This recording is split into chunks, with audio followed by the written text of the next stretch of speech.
ئەو کەسەی کە بوویتێتە باوک دڵنیا بەلەوە مناڵەکانت شتێکیان هەیە ئەم شتیان زۆر پێ ناخۆشە، هێڵی سوورە لای مناڵ، ئەوش ئەوەیە کە سوکایەتی بە دایکیان بکەیت، گوێنیان پێ بدەی، تەماشا دەکەی بە بەرچاوی مناڵەکانەوە گوێن بە دایکی مناڵەکان دەدات، سوکایەتی پێ دەکات، لێی دەدا.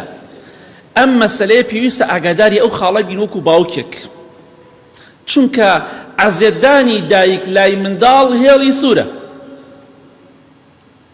ئەگەر کێشەیەک شتان هەیە با مناڵەکان ئاگادار نەبن. قەت بیر لەوە نەکەیتەوە باوکی بەڕێز، هیچ باوکێک لە خۆمەوە هەتا هەمووتان وەکو عام باسێکم ناڵێم 100% بەس وەکو عام، هیچ باوکێک بیر لەوە نەکاتەوە ئەوە بە خەیاڵیان نەیە کە بگاتە پلەی دایک لای مناڵ.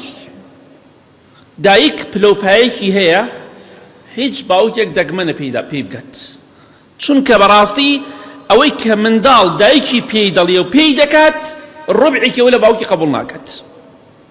باوک پلەپایی خۆی هەیە بەڵام دایک زۆر زیاتر، بۆیە بیر لەوە نەکەیتەوە بگەیتە پلەپایی خێزانەکەت لای منداڵەکان.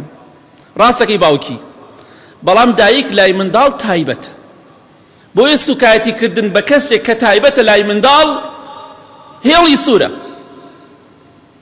خۆشەویستی خوا صلی الله عليه وسلم لە حەدیثێکی صحیح بخاری مسلم داهاتووە، پیاوێ دێتە خزمەتی دەفەرمێ ئەی خۆشەویستی خوا صلی الله عليه وسلم لە هەموو کەسێ زیاتر کێ شایانی ئەوەیە کە هاوڕێتی بکەم و چاک بم لەگەڵیا چاک بم؟ فەرمووی ئوموکە ثم ئوموکە ثم ئوموکە ثم ئەبووک، دایکت پاشان دایکت پاشان دایکت پاشان باوکت، چوارەم جار فەرمووی باوکت، کەواتە 175 یعنی دایک مافی زیاتر هەیە بەسەر مناڵەکانەوە. کەواتە برای بەڕێزم، باوکی بەڕێز، ئاگادار بە خۆت ناشرین مەکە لای مناڵ. کێشەیەک لەگەڵ خێزانتا هەیە دایکی منداڵەکان هەوڵ بدە لە شوێنێکە چارەسەری بکە لەگەڵیا با لای مناڵە سوکایەتی بە دایکیان مەکە، چونکە بەڕاستی ڕقت لێ بەسن، بەڕاستی زەرەر ئەکەی.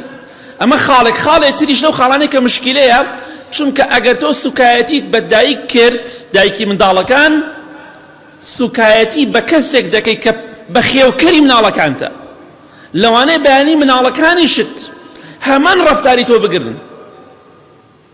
تۆ مامۆستاکەیان کە دایکیانە سوکایەتی پێ بکەی زەرەر دەکەی، زەرەرەکە بۆ خۆتە، مناڵەکانی خۆت خراپ دەردەچێت.